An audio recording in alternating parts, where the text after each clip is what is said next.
You cannot escape from death. Welcome back to the channel, everyone. If you guys been watching my live streams, you know that I have been going through it. I have a crazy cough. Throat was swollen at one point in time, coughing up all type of I don't know what. So if I sound crazy in this video, know that I'm still recovering. But after 4 days of waiting to recover, I just said screw it, and we're back to making videos. All the fighting games that released within the past 5 years, more or less, had the same goal in mind, and that was to make the game faster and to make the game more mix-up oriented, and also to make the game easier. Now, some games did it better than others, and some games did it worse than others. Tekken 8 Tekken 8 being one of the biggest fighting games to do it absolutely the worst. Street Fighter embraced some of the same mechanics, but they didn't walk away as damaged as Tekken. It is no secret that in Tekken 8, the most controversial mechanic to exist in the game is the heat system.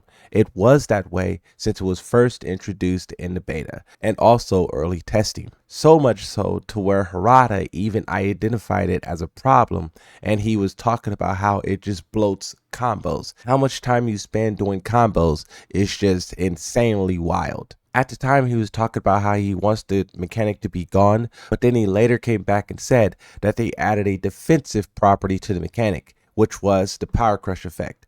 That was so people would, instead of using it in combos, they would use it as like a defensive tool. Now, you really don't see that widely used across the player base. You only see people use the heat burst mechanic defensively at like advanced levels of play. Most people still use it the way that it was first used in beta and early testing, as a way to extend combos. Now, if you combine that with how they already knew combos was a problem, but then in about season 2, I believe, they gave every character tailspins. In season 1, some characters had it, like Dragunov and Yoshimitsu, and their combos was the longest, most damaging because of it. And it was something that a lot of people complained about. So it didn't make sense why they already had this mechanic that was making combos longer.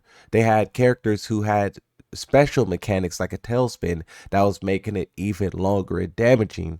Then for them to double down, triple down, quadruple down, and give it to everyone, it just felt like a destructive and confusing decision. That's only one aspect of the heat system. You could talk about heat engagers. Heat engagers come in many forms, from punishes, activated on grabs, activated off of strings or special cinematics, and a lot of them result in a very lopsided matchup.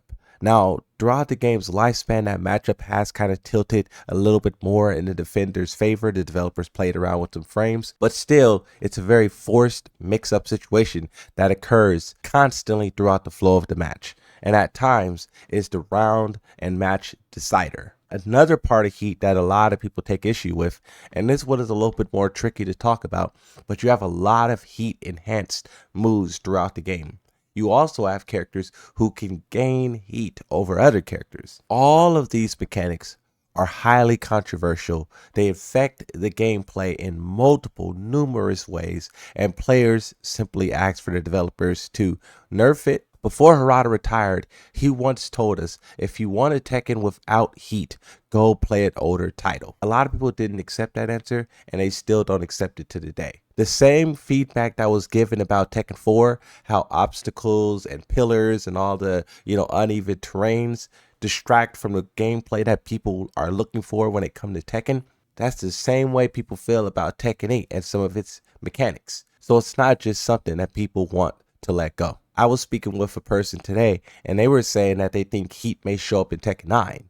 I was on the side of the fence that it won't show up, because not only do the lower ranked players not tap into its full capabilities, like we discussed before with the defensive elements of it, but then also the high level players who can tap into its full capabilities hate the mechanic. But also the developers gave themselves extra homework, because they now have to balance the same move multiple times, because you have heat properties, non-heat properties, and heat enhanced attacks. All in all, heat is a very controversial, disruptive, and just wild mechanic that was introduced to make the game faster, easier, and centered around mix-ups. Going back to the idea of heat being removed from Tekken 8 itself, if the developers wanted to, they probably can remove it.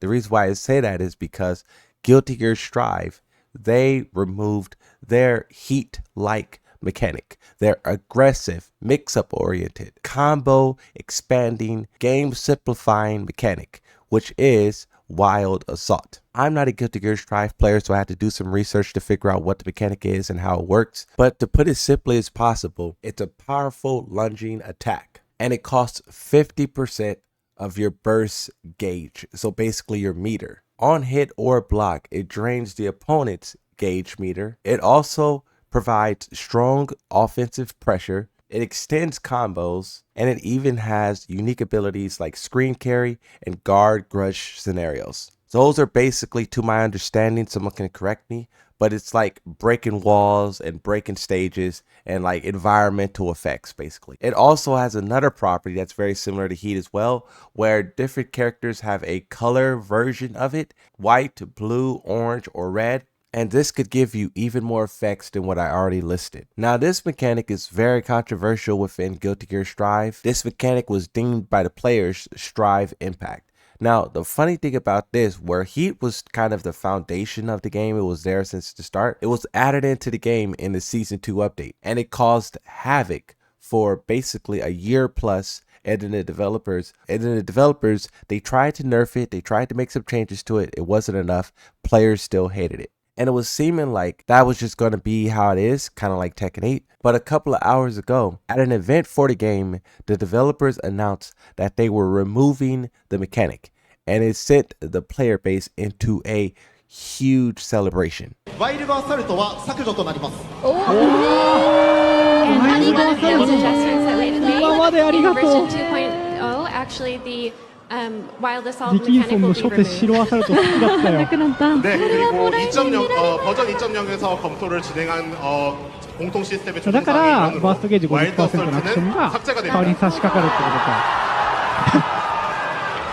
This will happen in a 2.0 update for that game, but when Tekken players caught wind of this, they immediately started going to the developers, tagging the developers, going to the feedback portal for the game, and saying to do the same thing for Tekken. Now, that probably will not happen because the developers are very stuck in their ways and they don't seem to be changing anything about the game at all. And then on top of that as well, there's a lot of people out there who probably would be upset if the heat mechanic was removed from the game, strangely enough. But regardless, this just shows that the developers, if they really wanted to, the same way they put the stuff in the game, the same way they're trying to decrease the skill gap, the same way they make all of these decisions, they can decide to undo it.